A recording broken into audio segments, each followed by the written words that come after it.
All right, let's get right into it. Have you ever felt like you're speaking a totally different language than your company's leadership? I'm talking about the massive gap between the PR team, the ones out there grinding to shape the narrative, and the C-suite, who are just trying to figure out how all that work actually hits the bottom line. Well, that's exactly what we're going to unpack today, how to finally bridge that gap. I mean, this quote just says it all, doesn't it? If your reports are still all about impressions, you've already lost the room. Your bosses have tuned out. This isn't about working harder, It's about communicating smarter. Because if you're not speaking their language, the language of business value, the conversation is dead on arrival. And look, this isn't just some niche issue. Get this, nearly half, 48%, of all PR pros say they struggle to prove the value of what they do. That's a huge number. It's a clear signal that the old playbook, the old way of measuring success, it's just not working anymore. So let's really dig into what this disconnect looks like in the real world. Why is there this chasm between what PR teams report and what the C-suite actually needs to know? It really just boils down to speaking two completely different languages. Just look at this classic example. The exec is asking a big-picture strategic question. How are we doing against the competition? And the PR team comes back with, we got millions of impressions. It's like asking, did we win the game? And getting the answer, well, a lot of people were in the stadium. See the problem? One side is focused on impact, the other is stuck reporting on activity. We've got to break down that wall. And that really gets to the heart of why these old metrics fail. Look, the problem isn't counting itself. The problem is that we're counting the wrong things. We're counting stuff that feels busy but doesn't actually translate into the kind of strategic insight that leaders can use to make decisions. Okay, this right here, this is probably the single most important shift you need to make in your thinking. It's all about moving from outputs to outcomes. Outputs are the what we did, press releases sent, placements secured.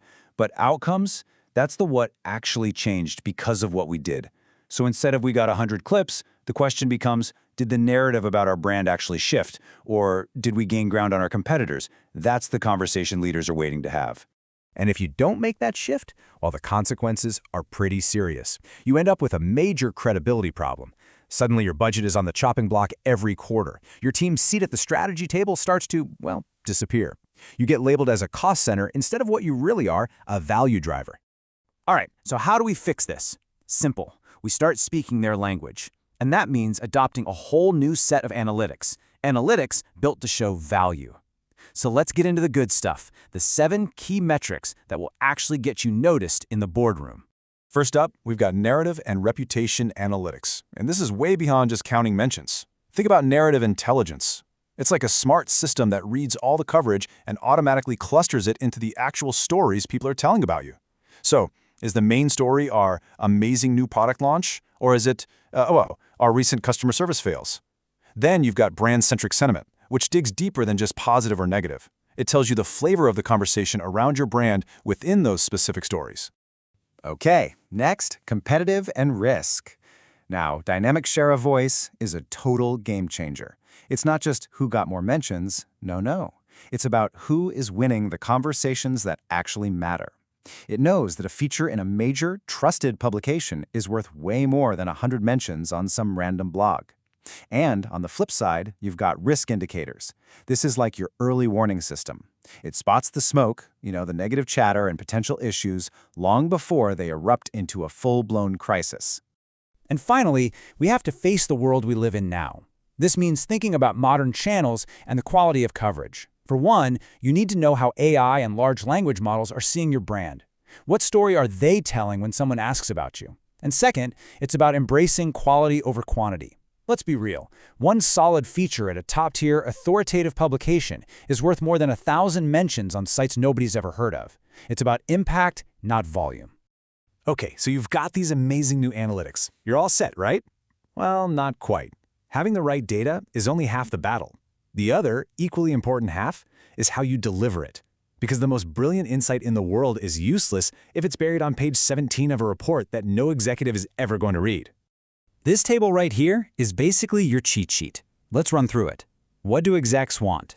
Visuals. Think charts and graphs, not walls of text.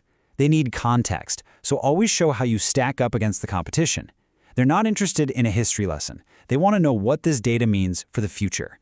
And above all, you have to speak their language. Frame everything in terms of risk, opportunity, and the impact on the business. And that brings us to the issue of timing. Let's be honest, the old quarterly report is a dinosaur. It's a relic from another era. In the world we live in, a narrative can be born, go viral, and die in a matter of hours, not months. The new standard isn't a look back, it's a live view. It's real-time intelligence on a dashboard that lets you take action now, not perform a post-mortem on a problem that's 6 weeks old.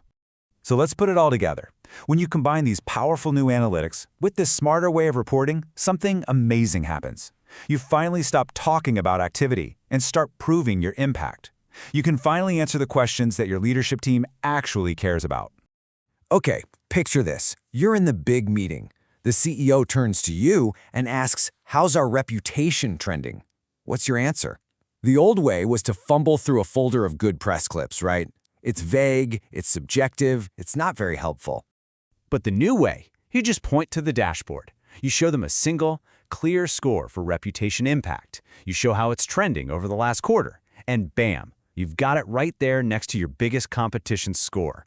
It's a sharp, strategic, data-backed answer in less than 10 seconds. All right, here's another big one they always ask. What are the main stories out there that are shaping how people see us? They don't want a list of articles, they want the big picture. And here's how you answer that now. Instead of guessing, you show them a ranked list of the top narrative clusters. It's prioritized by which stories are having the biggest impact and gaining the most steam. You can walk into that room and say with total confidence, these 3 narratives are defining our brand right now. Here's our plan to lean into this one and combat that one. So really, it all boils down to this one question you have to ask yourself. Is your PR team telling a compelling story, or are you just counting mentions? Because that's the difference, right? It's the difference between being a tactician who counts things and a strategist who actually shapes the entire conversation. And making that leap, that is how PR finally earns its permanent, respected seat at the leadership table.